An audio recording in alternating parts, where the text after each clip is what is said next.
I think we are going to go to the next session, which is eavesdropping on the Avinode Group's executive team. We're going to listen into a conversation that they have and will have about how we will future-proof our business. What are we thinking about? What's in our minds to ensure that we are set up to make you guys succeed in the future? So while we're setting the studio here, we will soon move over to Alex, Oliver, and Per that will share some of their thoughts and thinkings that's been going on in our heads in our company. So I think we're ready to move over, and I'll hand over to Alex and the gang. Per, Alex? you've been with Avinode now for 20 years, right? Yeah, even more, but... Even more? We're celebrating 20 years today, so how do you explain that? Well, I mean, Avinode did come out of the Master Thesis project at Chalmers School of Entrepreneurship, so there were a couple of months where we were still students trying to figure our way. And then it turned into this. Who could have thought that? So, 20 years later-ish, how will you make sure that you keep yourself as sharp for the upcoming 20 years? I think it comes back to the roots. I mean, sure, we had bad timing starting Avinode in August of 2001, 6 months after the dot-com bubble busted, 3 weeks after 9/11, or 3 weeks before 9/11. Meant that you had to be curious, you had to be constantly able to shift direction.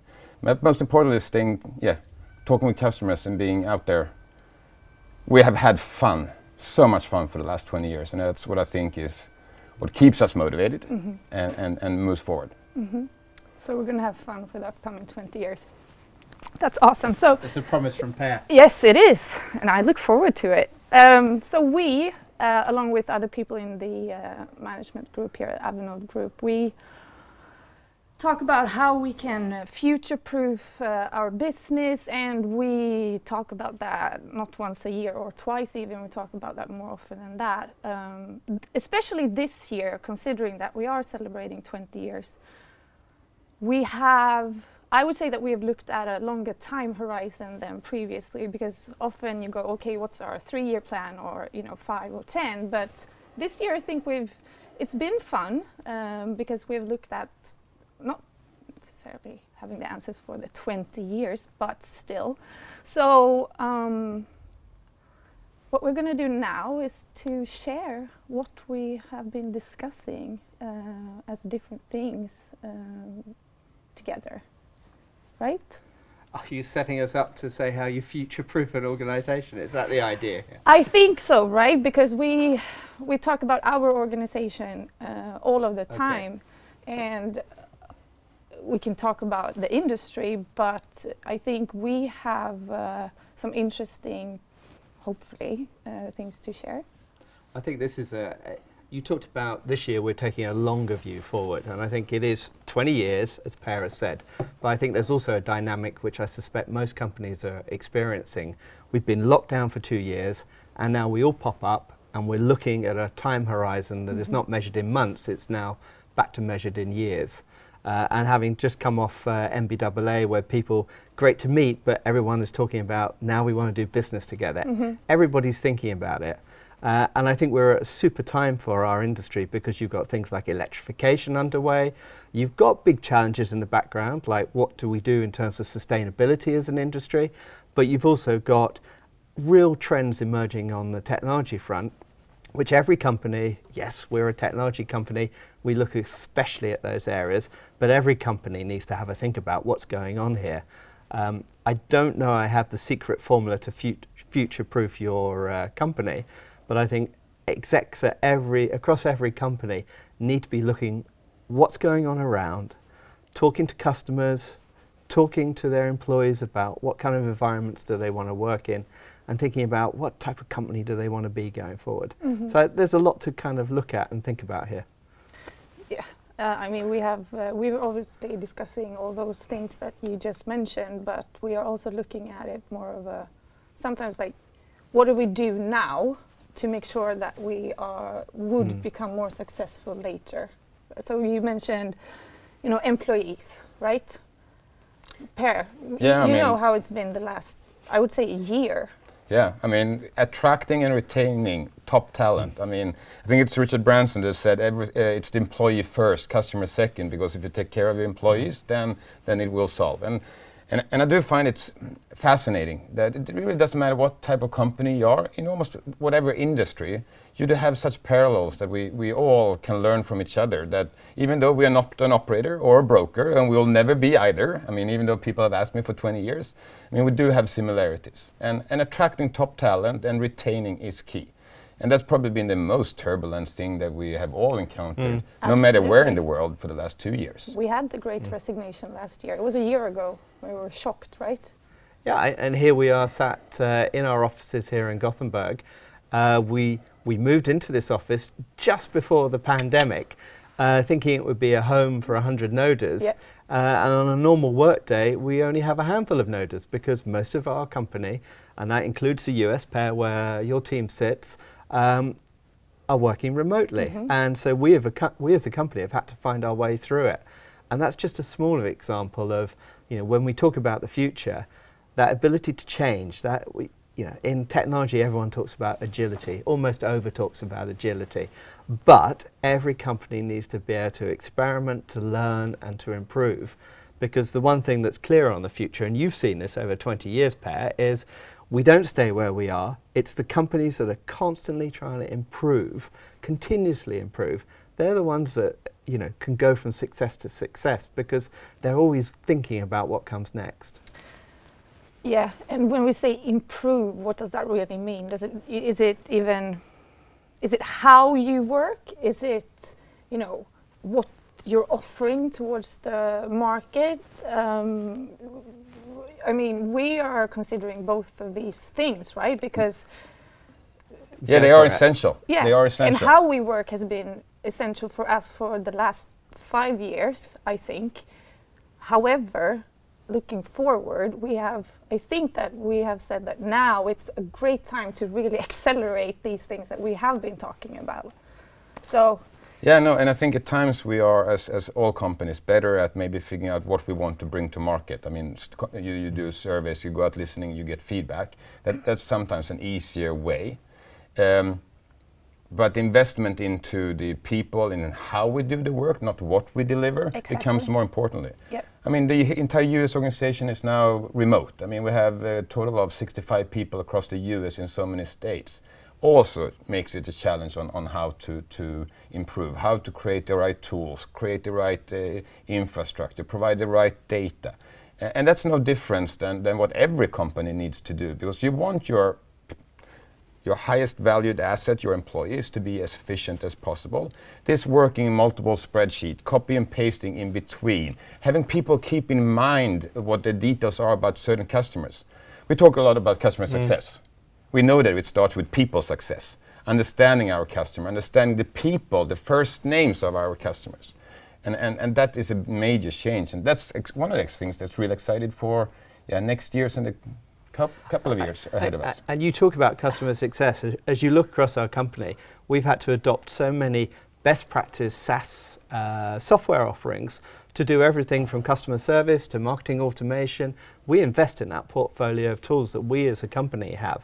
And it's really interesting as I look across the industry, you could see the same happening across our wider industry. We now face, you know, our customers who are going out looking for solutions now face a range of really good offerings. And it's interesting to see how the industry needs to start connecting all of these data flows to really help customers achieve what they want to do.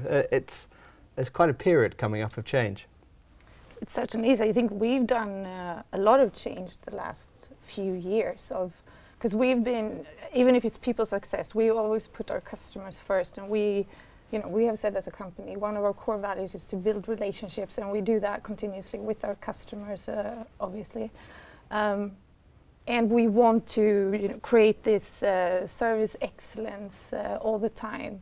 But to be able to do that, we do need to have these fundamentals of the sort of best practices in the tools that allow us to do that. And we have done that investment recently, but I think we have some excelling to do still. And I think we've gotten to the conclusion also that it's not a one-time investment. Absolutely it's a continuous not. investment that you constantly need to raise the bar. Yeah.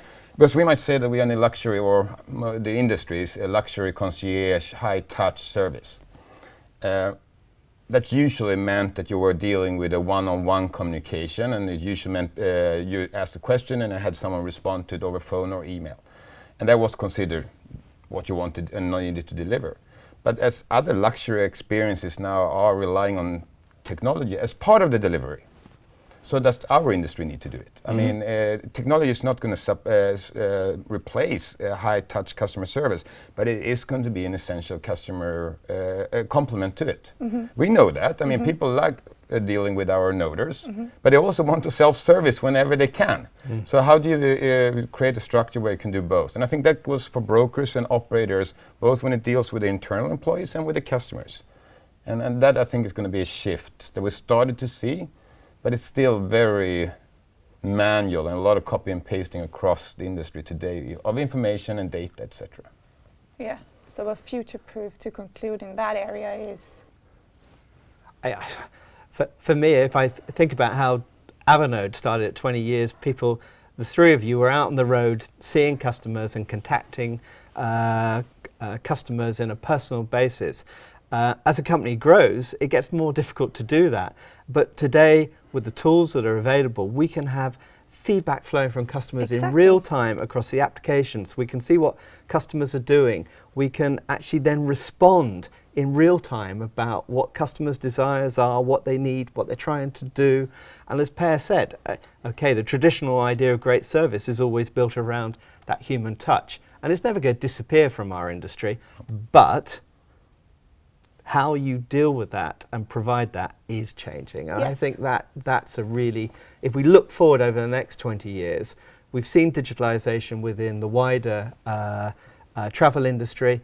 It's coming to our industry. Absolutely. Along with everything else. Yeah, and if you you know, as you listen to Daniel Levine, when he's talking about AI and, you know, data flows, it might be some, you know, abstract thing. However, AI doesn't mean that it's not personal in that sense. So I think we have some learnings to do overall around that topic. So that doesn't mean that you lose that sense of service. And if you look at Amazon, if you look at Netflix, how they have managed to personalize the offering thanks to AI to make it even more valuable, there's no reason why our industry cannot do the same. No. And I really strongly believe that the view of old school, that you had a monolith, that you have one system that was a closed system, that's not going to work in the future. If you're not on an interconnected platform today, you're going to be constrained in the future. Absolutely. I mean, APIs, integrations, I mean, you will need to source. And we do that internally when we go out and get software to run our business. It's not one provider, it's multiple things, because you want the best in class. Yeah, you want the tool that is, you know, providing the best service to the needs that we have. You don't want to compromise on that, right? But they need to work together, which is what we are working on internally to all the time, right? And I can't wait to have those real efficiencies coming out of the work we have been doing and what we're doing, so that our noders can be even more focused on not copying and pasting, but being personal, being available, dealing with customers' problems and working together to deliver value. And I think there's so many people out there that sit in the same situations if you're an operator, a broker, or whatever service provider. Absolutely. So you can see we get excited as we talk about the future. Yeah, but we are. Should we leave it at that and no more chatting around from us now? I'm happy to do so. But as always, we're always interested in both customers' views and any other feedback that comes. We do. Well, I love you chatting, guys. Thank you so much for sharing some of your thoughts and minds. And I really think like we're all in the same boat, or maybe better to say we're all in the same plane, moving on into the future and looking at that. And we were looking at our feelings in the beginning and how do we feel about the future. And I don't know if that changed in this session, but I hope it gave you some ideas and thoughts and inspiration, and maybe some thinking to do as well, taking back and looking in how we all move into 2023 and onwards. So with that said, I hope you will enjoy the rest of your day. And as Oliver said in the end, we always want to be in contact with all of you guys. And if you want to reach out, contact me or anyone in our team, well, look us up online, check us out on LinkedIn, or send us an email, and we will definitely get back to you. So good, and thank you for joining. Have a good day.